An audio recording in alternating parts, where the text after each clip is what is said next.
broadcast live to Periscope, to Twitter Live, sometimes to YouTube if I forget to turn YouTube off. But I'm happy to engage with anybody from all over the world. My principal audience is Americans because I've been broadcasting for 3 years in an effort to oust Trump from government. And he's ousted, but there's a lot of the same forces that predated Trump, post-date Trump, and continue to exert a destructive influence on America, which I intend to make my home in the near future, have the visas.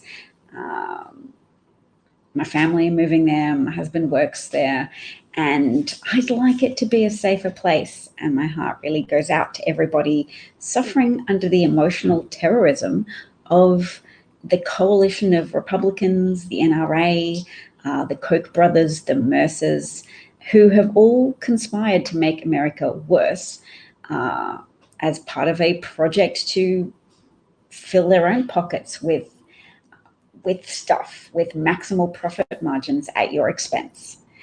And people can sense that there's something untoward in the States. Indeed, a lot of democracies aren't pure.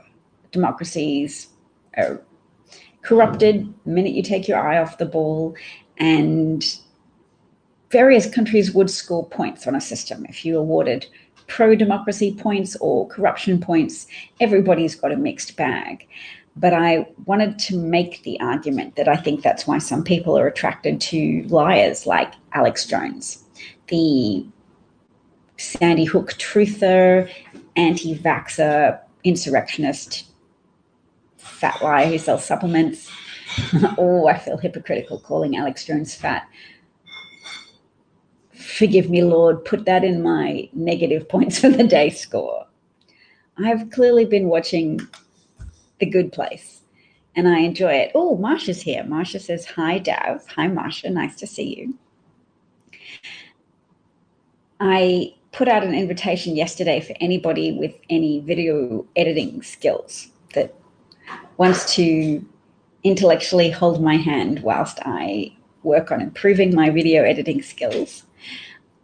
To step forward if they feel like it, just because, yeah, I'm moving to the States at the end of June, and then I hope to up my game in a broadcast sense. But until then, I'll still be here broadcasting most days and trying to shift the time I broadcast forward earlier and not make myself ill by staying up too late reading about American politics and getting sad about it. It's sad and frustrating when there are so many mass shootings because normal life is beginning to resume in many states.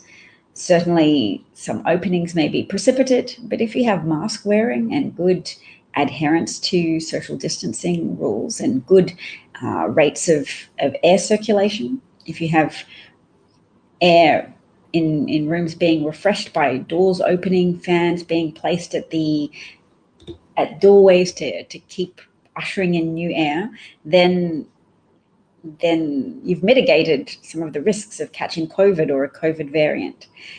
But what we haven't mitigated against sufficiently is the risk of getting shot by someone who's hopping on board the gun violence escalation train, which is a kind of contagious upward cycle movement in which people get inspired in a negative way, or people hear so much about guns that their obsession takes over their intentions even more so.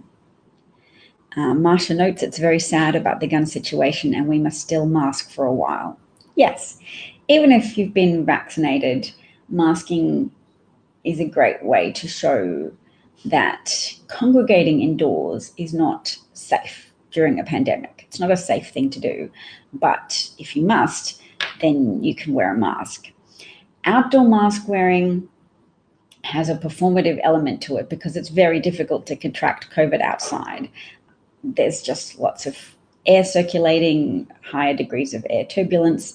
Those viral particles are moving around faster in sunlight, harder to get an adequate dose of them if you're not in close, prolonged contact with someone. So if you're sitting opposite someone at a table and outside and there's not much distance between you, then you could give COVID to somebody close to you or vice versa.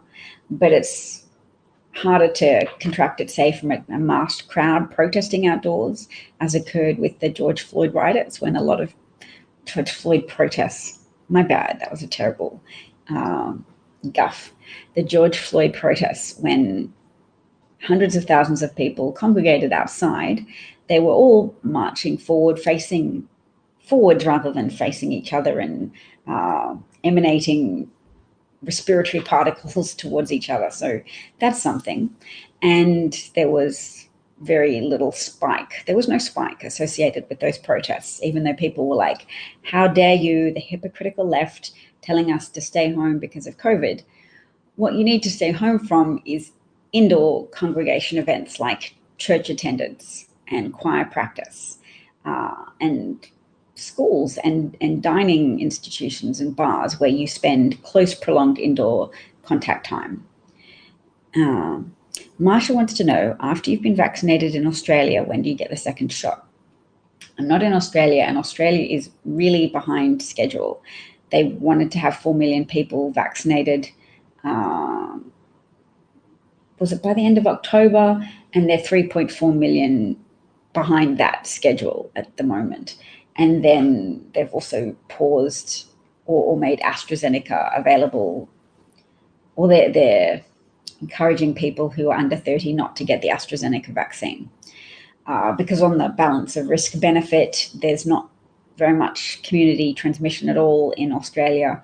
So it's not seen as a worthwhile risk. Whereas in the US, it's still like, yes, be aware of the symptoms of blood clots, but take AstraZeneca, take any vaccine you can get your hands on, really, because the risk of death and disability in many states in the US is high and increasing because there's a spike now in places like Michigan. I think there was even a spike in Massachusetts. Massachusetts has a very high vaccination rate, I think the highest in the US. So yes, I'm not on top of what's happening in Australia because I'm not in Australia right now, but I myself am hoping to get vaccinated sooner rather than later. They're up to vaccinating the 45-year-olds and over where I am. So not as super efficient as America under Joe Biden, but less vaccine refusal, I'm imagining. Because vaccine refusal is very concentrated in areas where there's been a high proportion of votes for Trump, which indicates what has been amplifying science denialism in conservative communities. Pre-existing levels of science denialism were there, and now they are worse because of the science denialist in chief that existed with the former guy.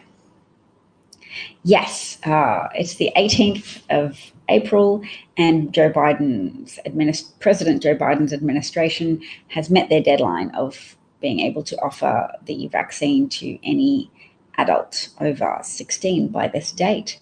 Hooray for competence and public service, rather than self-preservation and corruption.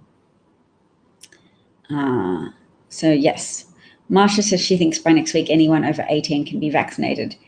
Is it over 18 or is it over 16? Let's check on Biden's Twitter feed.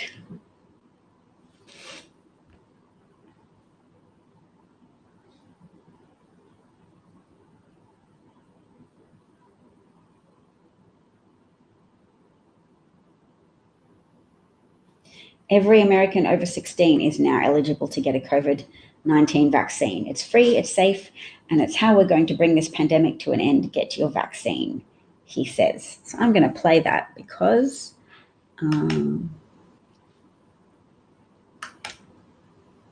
it's good to hear messages from sane, responsible It's your leadership. turn. Well, it's your turn now. Okay. Here's Joe Biden telling Americans they can all get their vaccine. For months, I've been telling Americans to get vaccinated when it's your turn. Well, it's your turn now. Starting tomorrow, all adults are eligible to get their shot. It's free, it's convenient, and it's the most important thing you can do to protect yourself from COVID-19, including the new variants we're seeing, to protect your loved ones, to help our economy recover, and to help get things back to normal. If you've been fully vaccinated, thank you.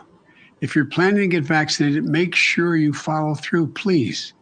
If you have a friend, a family member, a neighbor who needs a hand or a ride getting to the site to help them out, well, help them out. Offer to give them a ride. If you know someone who's uncertain about whether to get the vaccine, let them know that these vaccines are safe and effective. Look, we're making tremendous progress, but we're still in the race against this virus, and we need to vaccinate tens of millions more Americans. I've said it before. We can have a safe and happy 4th of July with your family and friends in small groups in your backyard. But that's going to take everyone doing their part. Get vaccinated, wash your hands, stay socially distanced, mask up as recommended by the CDC. Now's the time to take care of ourselves and each other so we can get back to normal. We can do this. We will do this, but don't let up now.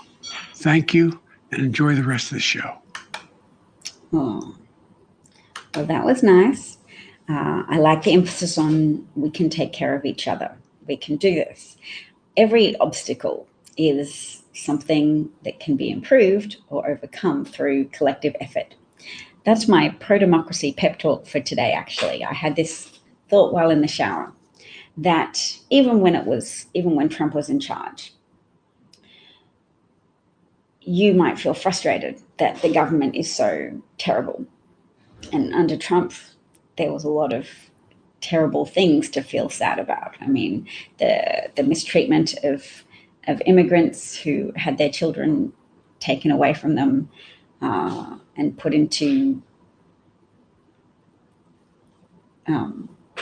tender care lodgings for infants, whilst the American taxpayer was being charged through the nose to the benefit of private prison owners who donated to Trump.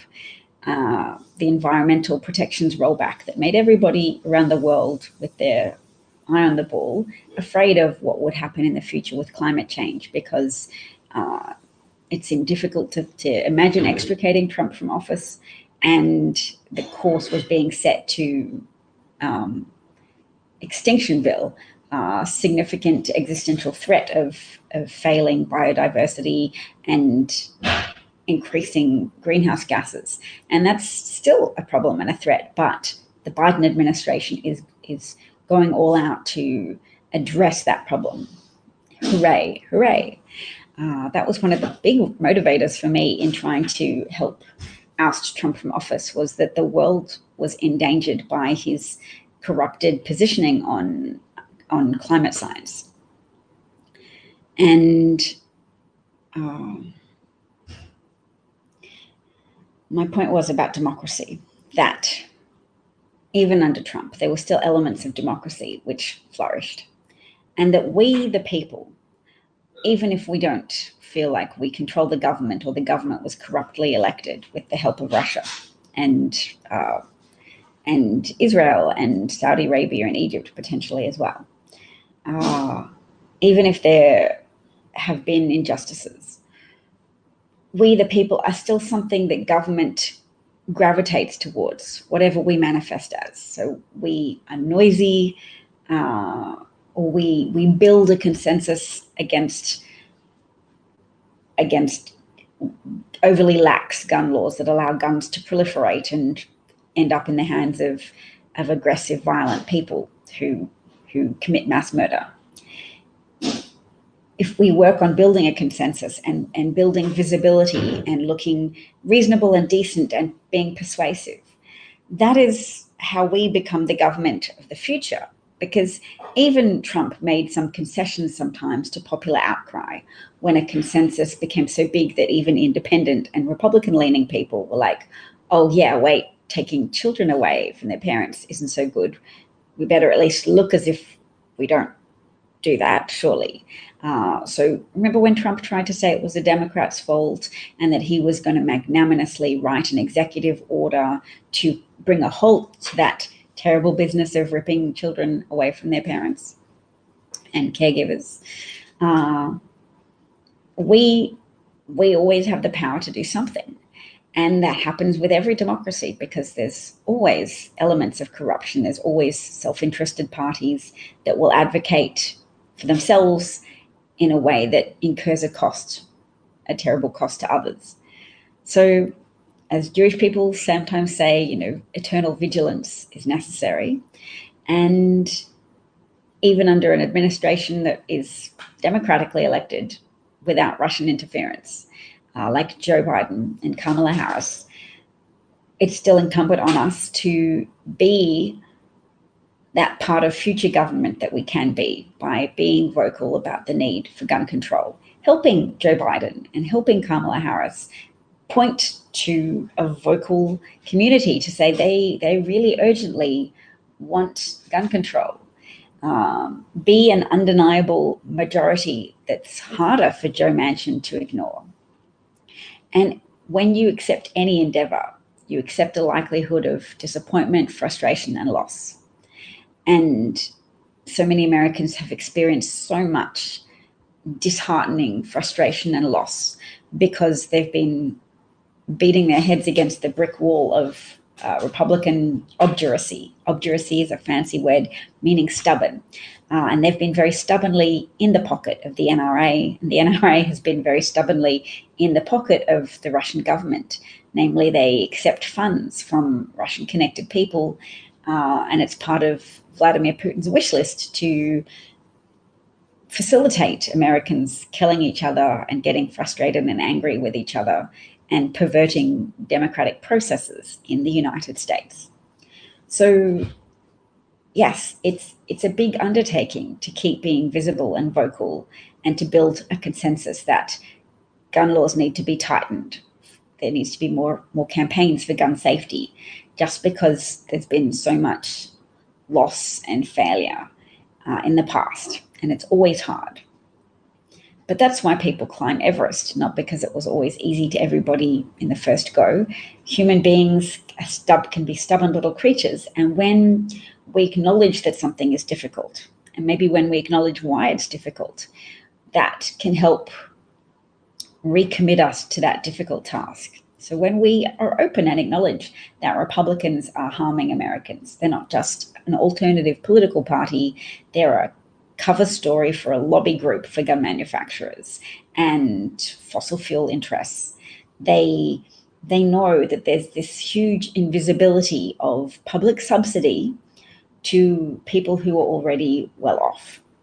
So if you have a good job and your employers pay for your health insurance, that health insurance is subsidized by the full breadth of tax-paying Americans. So poor people, when they buy an item and they pay tax on those items, some of that collected tax money is going to pay to reimburse companies who have, to cover companies who have been able to pay for your health insurance and then write that off as a tax credit.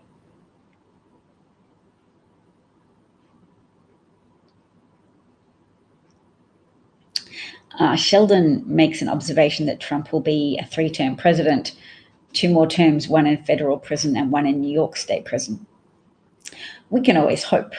It would be very novel for an American president to find themselves in prison. And usually there's a lot of avoidance around putting American presidents in prison because they've been a president. So they've had supporters, they've had people vote for them, and that enduring loyalty, that enduring blind loyalty is presumed to lead to civil unrest and murder if there's the potential to imprison such a leader. So I hope the justice is served, and I do agree with Glenn Kirshner that justice matters. And I agree with other people who say if you don't punish insurrection, then it's an invitation to have further insurrection plots. But I would just like to note that there's likely to be an increase in violence when Trump is imprisoned, because there's a lot of crazy people out there whose reality is very unmoored from actual reality.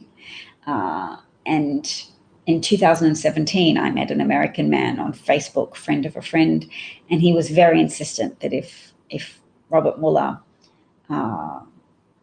was Mueller around then, hopefully. Anyway, because the discussions we had were along the lines of, if Trump or any of his relatives are charged or impeached or anything, he said, me and millions of people like me will be taking our guns to the streets. And I was like, really? You're going to riot and kill people if the president that you like is found guilty of something? And he was like, yep. He wouldn't view that process as legitimate. He would view it as incitement to violence, and he would take his gun to the street and start shooting people. He didn't specify which people he would start shooting, but he said guns in the streets. So I always took that as evidence that there is such a high degree of irrational loyalty towards Trump that there are people who have wound themselves up into a state where they would commit violence to prevent Trump meeting with any legal consequences for his actions. So I hope they're able to confiscate Trump's various properties. I hope they're able to potentially give jail time to his children. Am I going to say, would it be nice for Trump to be in jail? It would be nice for there to be significant punishment to discourage sedition, to discourage treason, to discourage genocide. The Republicans around Trump, and including Trump, have taken action that they know would kill people.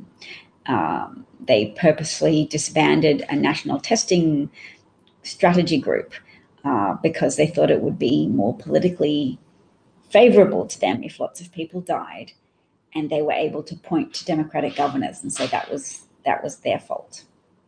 I don't know how well that works with a majority of New Yorkers, but I know that attitude certainly gets a lot of traction on right-wing media, that Andrew Cuomo's at fault for diverting people from hospitals to nursing homes. They believed at that stage that careful hand washing could control the disease. Trump knew that it was airborne, and careful hand washing and surface disinfecting would not control the disease and would not prevent transmission of disease. He knew that, but he did not tell anybody. And his pitiful excuse of, to prevent panic. So he withheld that critical information, which he was being told because he was the commander-in-chief and intelligence agencies reported to him.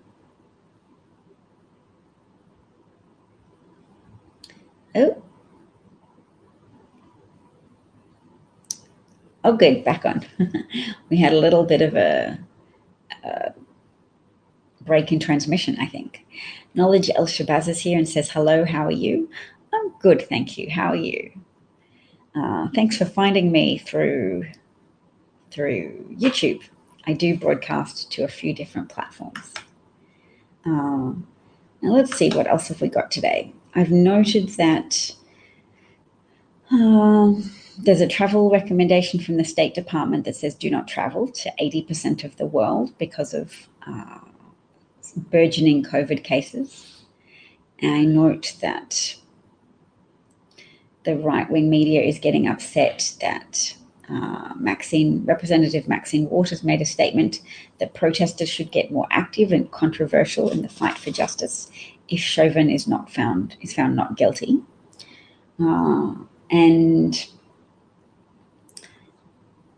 active and confrontational isn't the same as violence.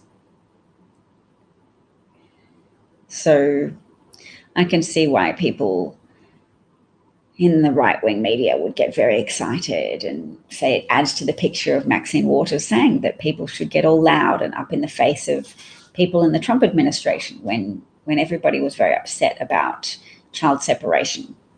Oh, and I'll pause for a second and say, for the sake of terminological exactitude, not everyone was very upset about child separation, but a significant majority of people were. there were still Americans defending it online. Now, look, I'm going to show you an ad, which I'm going to put a trigger warning in front of, given how distressing the climate is and the news is every day about the escalating pace of mass shootings occurring in the States. But this is an ad whereby somebody has envisaged what a workplace shooting would look like if someone had a type of weapon that existed during the era of the founders. So, spoiler alert, nobody gets significantly hurt. They're not very accurate weapons, and they take a long time to reload, and it gives people time to run away. So it's just making the point that the Second Amendment should be reviewed in light of what modern weaponry can accomplish, namely the very quick death of a lot of people before anything can be done. And it highlights a need for normal Americans to stand up, normal, decent Americans to stand up and end the tyranny of the pampered gun fetishists. I'm going to write down the word pampered because I don't think they'd like it. And it is a type of tyranny. And when Americans talk about freedom, it's often in these big terms of freedom from tyranny. So when I should say conservative Americans talk about freedom, they talk about freedom from tyranny, and they often equate tyranny to things like being asked not to own semi-automatic weapons. That's tyranny because they've been falsely told that the only way to affect improving the government is to have a gun that you can then shoot the government with if they displease you. That's not how democracy is supposed to work. That's not a civilized way of responding to government tyranny. And yep. All right. So end the pampered tyranny of gun fetishists. Is that a bit too complicated a word? Right. Gun worshippers. That's a bit more of an accessible word. Gun worshippers. And it also sort of points out the idolatry of a lot of those people who claim to be religious, but who idolize guns and have this idea of freedom that is actually a tyranny on the majority who would prefer there to be gun safety legislation so they don't have to live in fear of getting shot going about their daily business.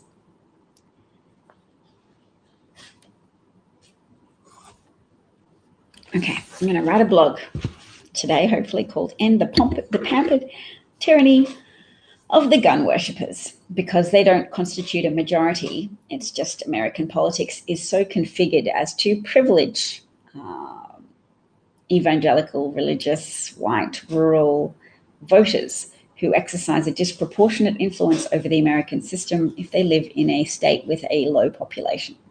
So voters in Wyoming, Montana, South Dakota, North Dakota, Idaho, etc., all get to elect a number of senators, which is disproportionate with the size of their population. So their vote counts for more, their influence counts for more, and they have exercised this incredibly deleterious, damaging influence on American politics that has perpetuated overly loose, overly relaxed gun laws that facilitates violence, facilitates death, facilitates murder and suicide. And it's going to take a lot of resolve and determination and visibility and efforts to be persuasive, not just efforts to deride and laugh at the people who love guns, who love unrestricted guns, who love uninfringed guns, because they only like to quote the last clause of the Second Amendment, which says, shall not be infringed, and completely ignore that the first clause of the Second Amendment highlights what it's in reference to, a well-regulated militia. Regulated militia. A well-regulated militia being necessary to the security of a free state, the right of the people to keep and bear arms shall not be infringed. And linguists have noted that by going through the historically contemporaneous language use by people writing at the time, there's millions of examples of, well, not millions, sorry, by going through millions of words written at that time when the founding documents were written, the right to keep and bear arms, keeping and bearing arms was 99% used in a military context to refer to military conflict and the need to keep and bear arms to keep a free state secure against attacks from adversarial foreign forces. And that Anthony Scalia, a Supreme Court Justice, acting in 2008 in the Heller decision, made the wrong call. Is it sacrilegious in America to say that a Supreme Court made the wrong decision? Might be a little bit, but he did make the wrong decision.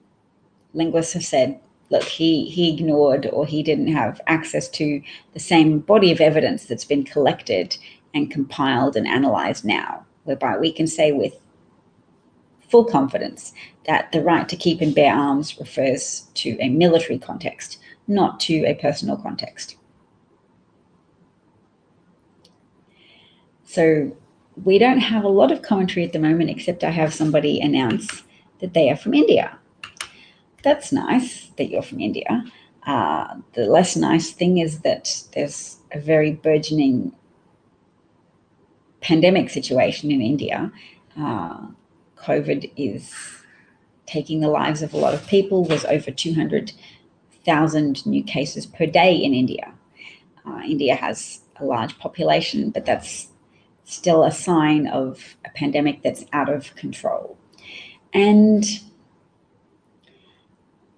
when the pandemic gets out of control, it's a question of going back to basics in some ways. What do we remember about how to control this pandemic? Stay away from crowds. That can be hard to do. Stay away from indoor crowds and wear a mask. Don't get complacent. And at a governmental level, facilitate testing, even testing of people with mild respiratory conditions, because it's a disease that can spread by people who don't appear to be particularly ill. So you have to have broad testing to be able to identify those who are potentially super spreaders because they have either asymptomatic iterations of the disease or they have pre-symptomatic iterations, i.e. they're very contagious and they haven't started to manifest their symptoms yet. They will tomorrow, but right now they're in a crowded setting and everybody near them is getting a substantial dose of viral particles through the air, airborne droplets. Oh, Mark Goldman's here and gave me an Appreciate Award. Thank you, Mark Goldman. I appreciate that. So yes, in the States, I was noting before that even though vigilance about wearing masks outdoors isn't strictly necessary if you look at how the disease is primarily transmitted, it's still nice for people to see each other wearing masks and to see that care and concern for others in evidence, even by people who are vaccinated, to say, yeah, it's not the case yet that we can relax our vigilance with mask wearing. Mask wearing is still a key strategy to reduce community transmission. And it's going to be very important sooner rather than later that we develop strategies for helping to reassure vaccine hesitant people. So vaccine opposed people, that's a whole other kettle of fish that kind of requires cult deprogramming. But vaccine hesitant people who would take the vaccine if they had access to reassurance from people they trust that no, there's pregnant women taking the vaccine, there's women of fertile age taking the vaccine, because not just there is no evidence that it harms fertility, there's no suggestion that there's any mechanism that would impact on a woman's fertility levels.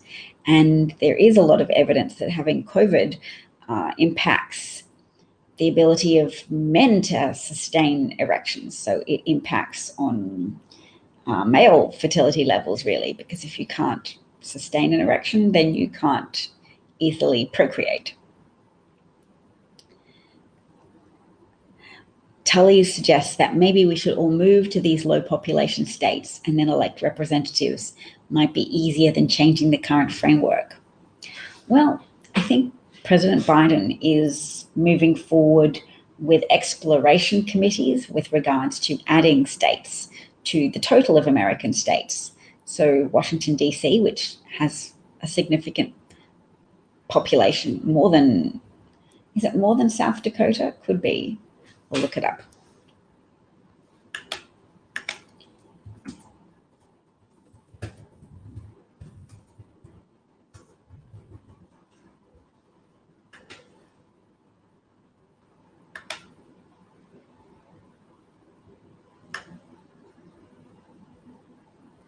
So DC has 712,000 residents, more than Vermont, more than Wyoming, and comparable with other states, including Delaware, Alaska, and several others. Okay, so Washington, D.C. could be a state.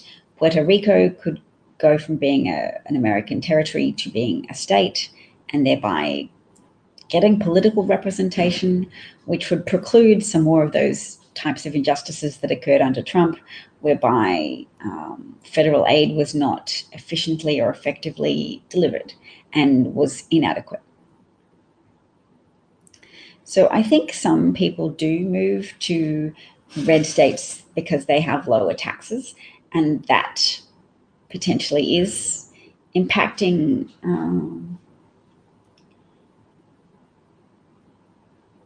a change of political representation. The only tricky thing is people will move to cities which have better living standards, and cities do tend to be bluer anyway, or purpler, and Republicans are marching together with some rural areas so that the rural population can dominate the blue population and minimize the number of representatives, blue representatives that can be elected. Phil notes that we are so awash in guns in the US that he doesn't see a solution. We have more guns than people. True, but it's not spread out evenly amongst people. There's actually, a few years ago there was a declining number of people who owned guns. But I presume under Trump and all of the sort of race war efforts from right-wing accelerationist movements and the George Floyd protests, etc., that people began to arm themselves more in anticipation of a potential race war or a war between Trump supporters and everybody else. So I don't think that's likely to be the case anymore. But at one stage, it was a declining number, people who owned guns. The number of guns was going up because people who owned guns were just still reading gun manufacturing magazines, exulting in their freedom to tyrannically own whatever gun they like, despite the wishes of the rest of the population, and they were buying more AR-15s and semi-automatic style weaponry.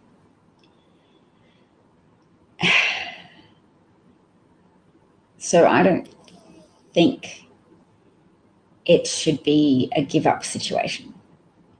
What's the obstacles in front of progress at this moment? It's Joe Manchin, Kyrsten Sinema possibly as well. But the Democrats have a thin majority. So they have a majority. It's just a majority that's weakened by the presence of very Republican-leaning senators such as Manchin. But yes, Washington, D.C., if it becomes a state and gets senators, I would love this problem to be fixed before I move to America, but it's very entrenched. And it's an escalating problem because the more gun violence in the news, the more gun obsessives obsess even more and begin to go, when you have a hammer, every problem looks like a nail. When you have a easy access to weapons, every emotional pain, every interpersonal problem begins to look like something that you could solve if you just shot some people. And then that's what happens.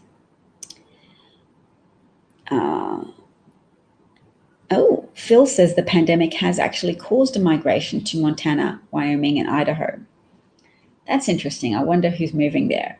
If it's people who take the virus seriously, then it might make those states bluer in voter composition terms.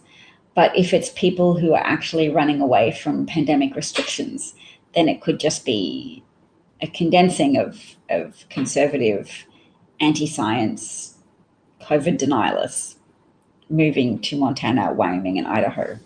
So that will be interesting to find out if people have researched that, or to await their findings if they will research it in the future.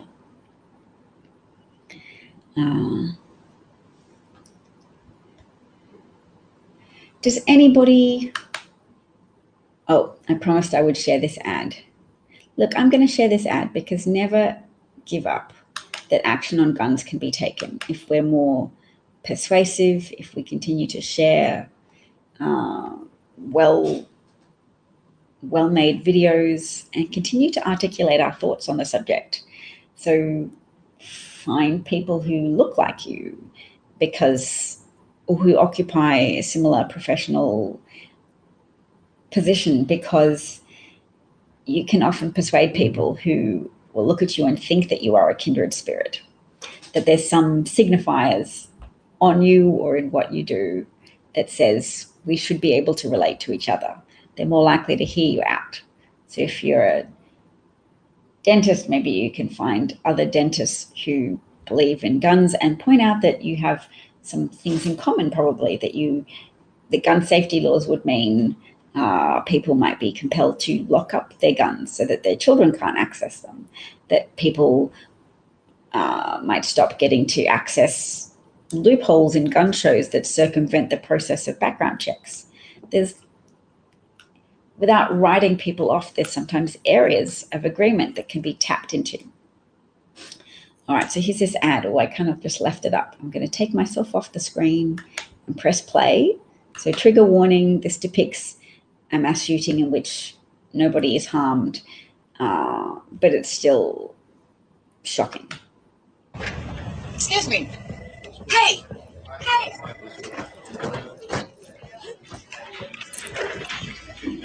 If you want to just add those in, you can send them out.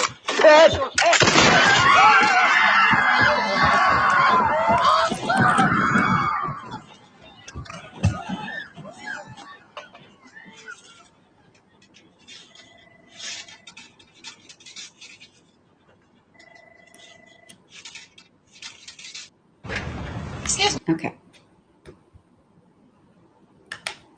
So that was that ad, which I think is important to just revitalize our commitment to saying, hey, no conservatives, no Republicans, you don't get away with saying this is what our founding fathers wanted, for us all to have guns, for us all to be able to kill each other at the drop of a hat. We have to dig into what are their assumptions and how can we calmly, persuasively, and effectively rebut them. Yes. Oh, Molly's here too. Hello, Molly. Phil noted that there's 78 shootings with 4 or more people since the beginning of March. So rather than that increasing our despair, which it does, let it also increase our resolve to say this is completely unacceptable. And America is a democracy. It's a democracy, and it has some parts of its democracy that are more functional than others. There's people that have had a lot of success with anti-democratic measures, such as gerrymandering, voter roll purging, making it illegal to bring food or water to those in line. Sean says, hello, sorry I'm late. That's unnecessary, Sean. This is a drop-in affair. The times of broadcast are not always consistent. The broadcaster herself is sometimes more cheerful than others, but drop in whenever you can, contribute whatever you can. your thoughts are probably worthwhile of inclusion. And we accept feedback and we share ideas. Phil says it's so common we've almost become numb to it unless a large number of people are killed or wounded. This is also true. People who are still not desensitized to it are experiencing a lot of pain, which is a motivator to become desensitized. But at the same time, that desensitization is not good because it reduces the pressure for change. So I guess you could accept a little bit of desensitization, just enough to help you cope with living in a country where gun violence is frequent and common. But to try and remember that collectively things can be done. Yes, there are lots of obstacles. The obstacles are Republican politicians who accept money from NRA donors and who have entrenched that as part of their identity. They are for freedom, they are for liberty, and they misrepresent gun safety laws as being a necessary imposition. Oh, Marsha just gave me a Together Award, which is very kind to say, yes, we're all in this together. That's my democracy pep talk today. Even when there are injustices in the world, and even when your country's political system is a little bit riddled with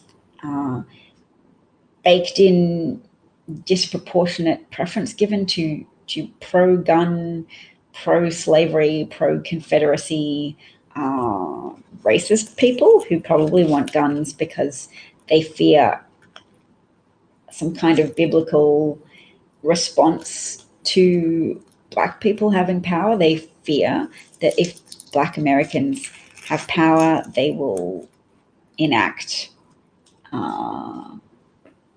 a deadly form of reparations against white people for enslaving them. Whether they admit it or not, they want guns to protect their property because they have some kind of irrational level of hypervigilance that has been cultivated carefully by Fox News, that created a racist narrative for people to create a feedback reinforcement loop where you come to believe something because you see it over and over again on Fox News, that you need guns to defend yourselves from criminals who will come and take your things, criminals of a certain persuasion. They could be migrants, they could be Black people, but they're the kind of people who want to be given things. They think they're entitled to your things. You've got to defend yourself with a gun. When they say they want to be equal, they don't really want to be equal. They want to dominate you. Those gay people, with their gay agenda and their trans agenda, they're trying to destroy your way of life and the fabric of society. And that fake narrative is very persuasive to people who yearn to dominate others in the first place, who yearn to impose Christianity on schools, who want to have Bible readings in class, who want there to be an end to church and state, whose churches have taught them that it's appropriate and desirable to work towards an end to separation of church and state, and that they are the good guys in wanting that. And so Fox News is kind of like a supplement to a lot of white-centric Christianity. I'll call it white-centric Christianity because there's, I'm sure, lots of iterations of white dominant Christian churches that aren't all pro-gun and sort of nostalgic for the Confederacy and hierarchical ordering of society where slaves were in their proper place, enslaved people were subjugated to the will of wealthy white people. Phil wants to know if my country reports on your mass shootings or gun culture. Yes, it does. A lot of the world does.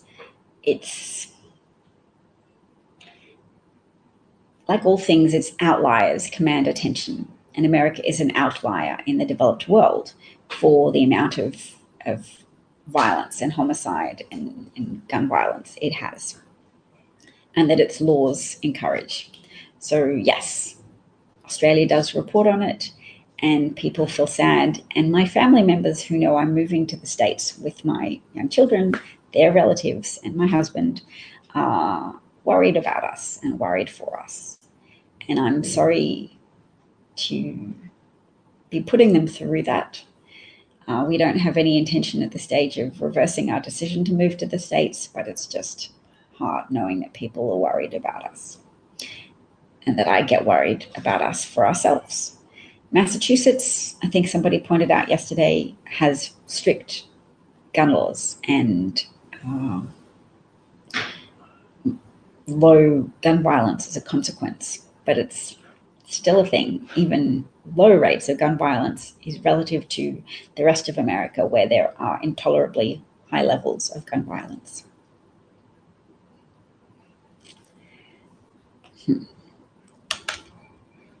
Let's see, I might have some statistics about that, which you may benefit from seeing. Oh, I'm also going to note that major media organizations have apparently filed a legal challenge in DC federal court to obtain copies of the video of the attack against Officer Brian Sicknick. It was shown in open court in West Virginia, but the Justice Department and DC and West Virginia federal courts have refused to release it. And that's interesting because the medical examiner has pronounced that Brian Sicknick died of natural causes because he had 2 strokes the day after the insurrection. And I'm sure there'll be a lot of triumphalism on the part of conservative media saying he died of natural causes, but he wasn't that old. He was in relatively good physical health. He was an active duty police officer. That's strokes happen, but he was sprayed in the face. There is footage of him being sprayed in the face with bear mace from a few meters away, intensively sprayed in the face. And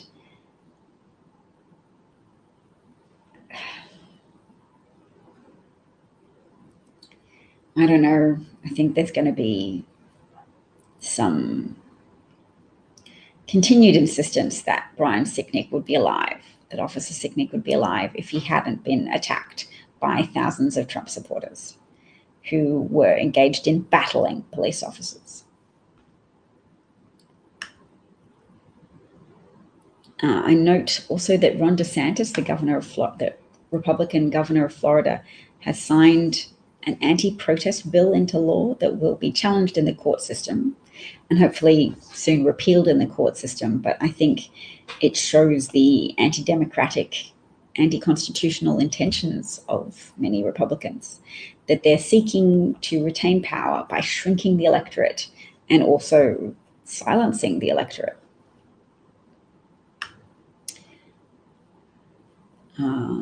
Something else from my bookmarks section notes that one of Joe Biden's main pollsters in 2020 noted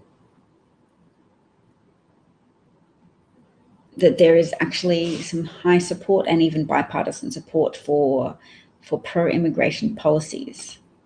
74% of likely voters supported legislation that would create an earned path to citizenship for Dreamers and for those granted temporary protection status, for farm workers and other essential workers. That's good. It shows that maybe some left message has got through that farmers are not readily able to attract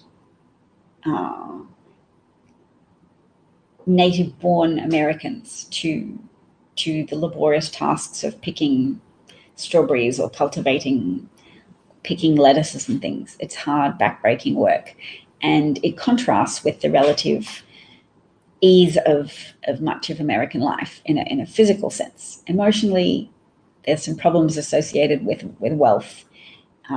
There's expectations, there's anxiety. There's also psychological problems that compromise Americans' health. But for migrants who are fleeing from agricultural collapse, secondary to climate change in their home countries, or gang violence, or political corruption, then at least that physical labor becomes more attractive because it has an element of safety that is missing from their original home countries. So that's nice that it's more popular than people might think. It's a trap to be overly negative sometimes about Republicans. We have to avoid two traps. One, not ignoring the threat of the anti-democratic attitudes that a lot of Republicans have, the anti-separation of church and state attitudes, but also to become so negative and overly generalize about them is a trap too, because we have to remember sometimes they agree. And we have to find those areas of agreement and cultivate them, amplify them, and extend them. And that is possible. Persuading people is possible. People are not set in stone. Certainly their environments can be very indoctrinating, and it can be very difficult to persuade some people. But there's a continuum of life experience and persuadability, and even eroding a small measure of the support that Republicans have can be key to achieving a different balance of power that then enables positive outcomes for the American people, positive pro-social outcomes.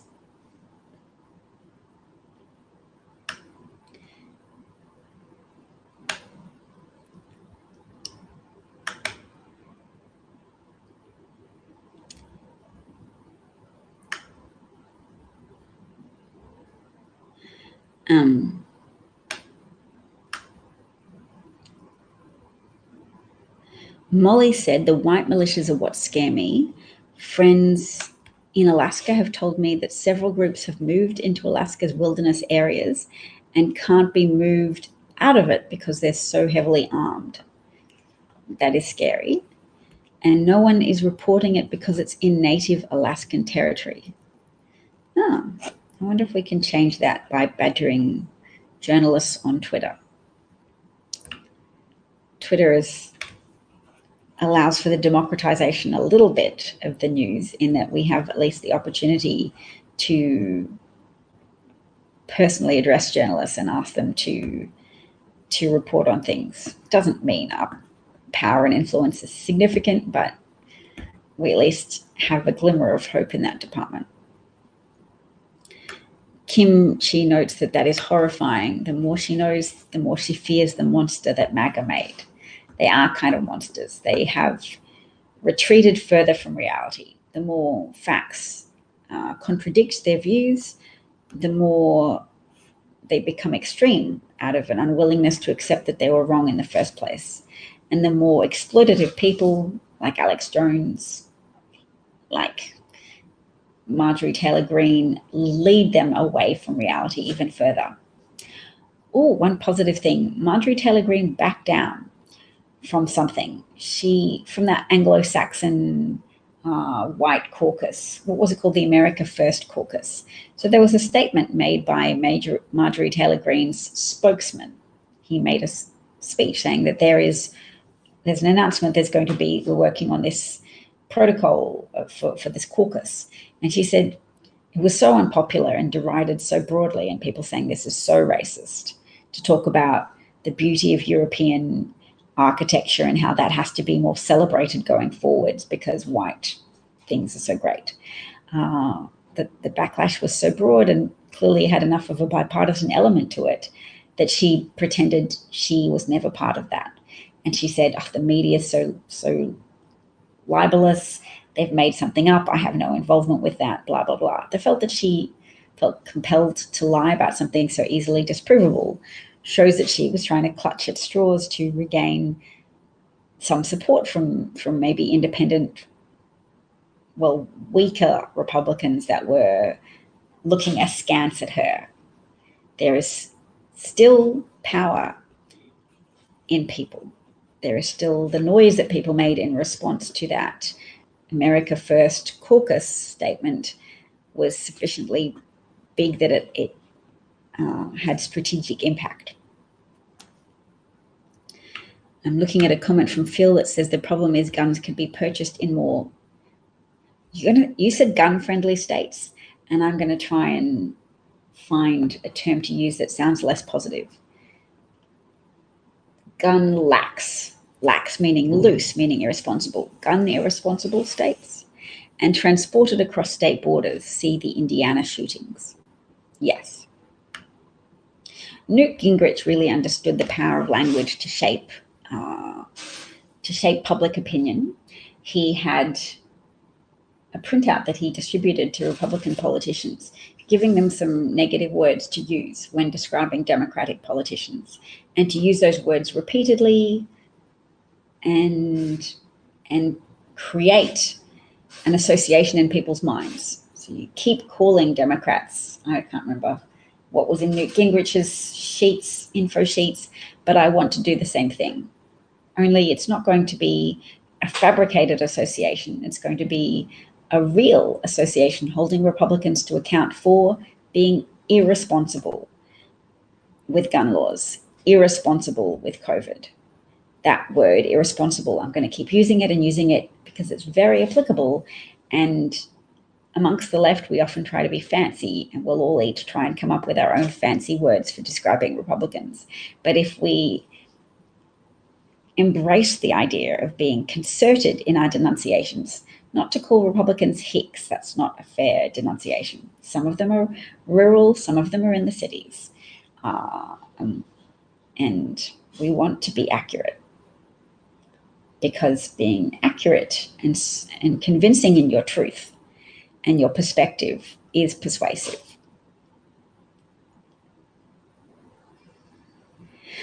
Marsha notes that Indigenous people must be elected more and more. They deserve a big voice. Yes.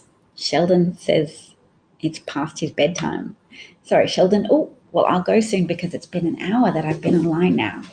And feedback's welcome for my running title of the Pro-Democracy Variety Hour with Davcat. And it'll maybe be with Davina if I continue to get bolder in putting my identity on the table. Yep. I've had elements of feeling very protective about that, but yes.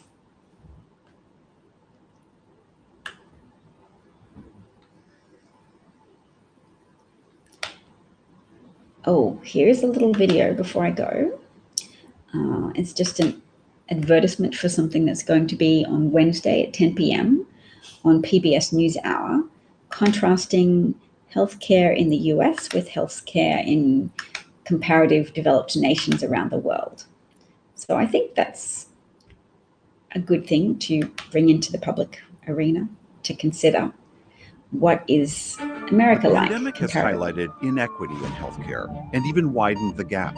While some in America receive cutting-edge care, millions go uninsured. It seems to me that a lot of people don't care. What lessons can we learn from the rest of the world? No one says, well, that's going to cost too much, so we're not going to do it. There's a basic level of care that people deserve. Critical Care, America versus the world.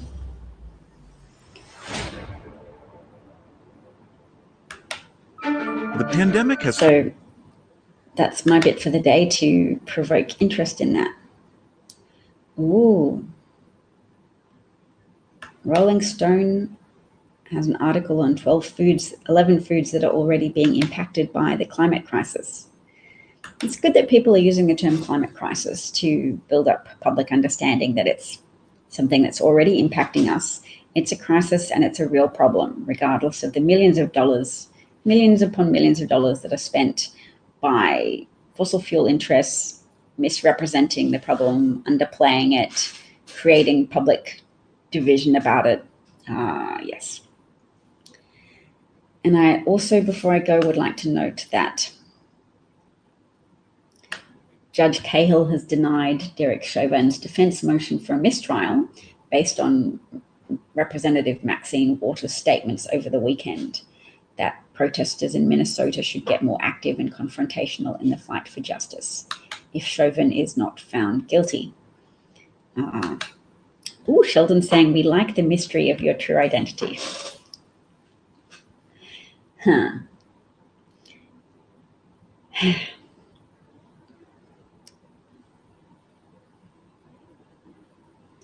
Well, if I run for public office at some point in my future, once we've moved to the States and settled, there, then I'll have to be open with my real name.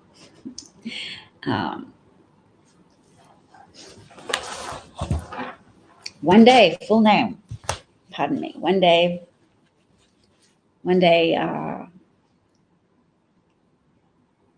hopefully. And Molly likes the name Dav. Thank you, Molly. And thank you, Sheldon, Phil, Kim, Marsha. Thank you all so much. Thank you to everybody who gave me an award. It's always fun to see those little award graphics and be awarded something in appreciation for the broadcast. It's my pleasure to have such a lovely, supportive audience. And thank you for sharing information with me as well as your opinions. And yeah, I look forward to talking to you all again soon. Thanks for participating in the Pro-Democracy Variety Hour with Dav. Take care, everybody. Stay safe. Keep up the good work as always. Bye.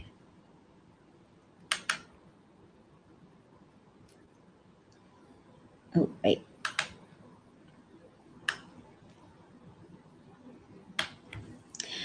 Yay, Sean says, if you run, I will run your campaign. No joke. I did it for a living for years.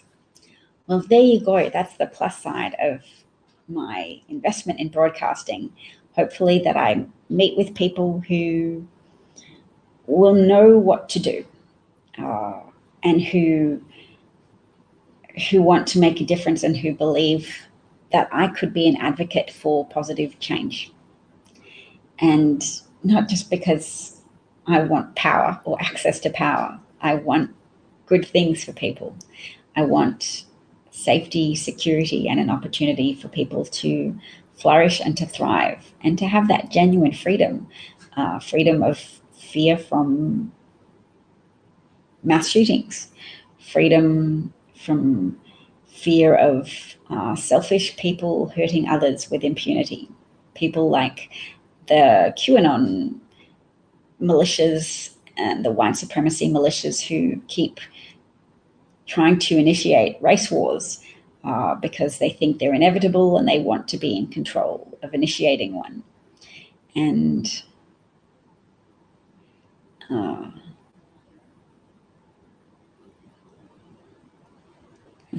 I think Sheldon's saying that my real name is Roosevelt. Is that what Sheldon's saying? Anyway, I'm taking a picture so that I can file it away in a photo album so that I remember Sean's name, Sean Nesbitt. I'll look you up for tips when I move to the US if you're still interested in offering your help. And Marsha and Sheldon, thanks for the positive feedback. Everybody, thanks so much. Take care.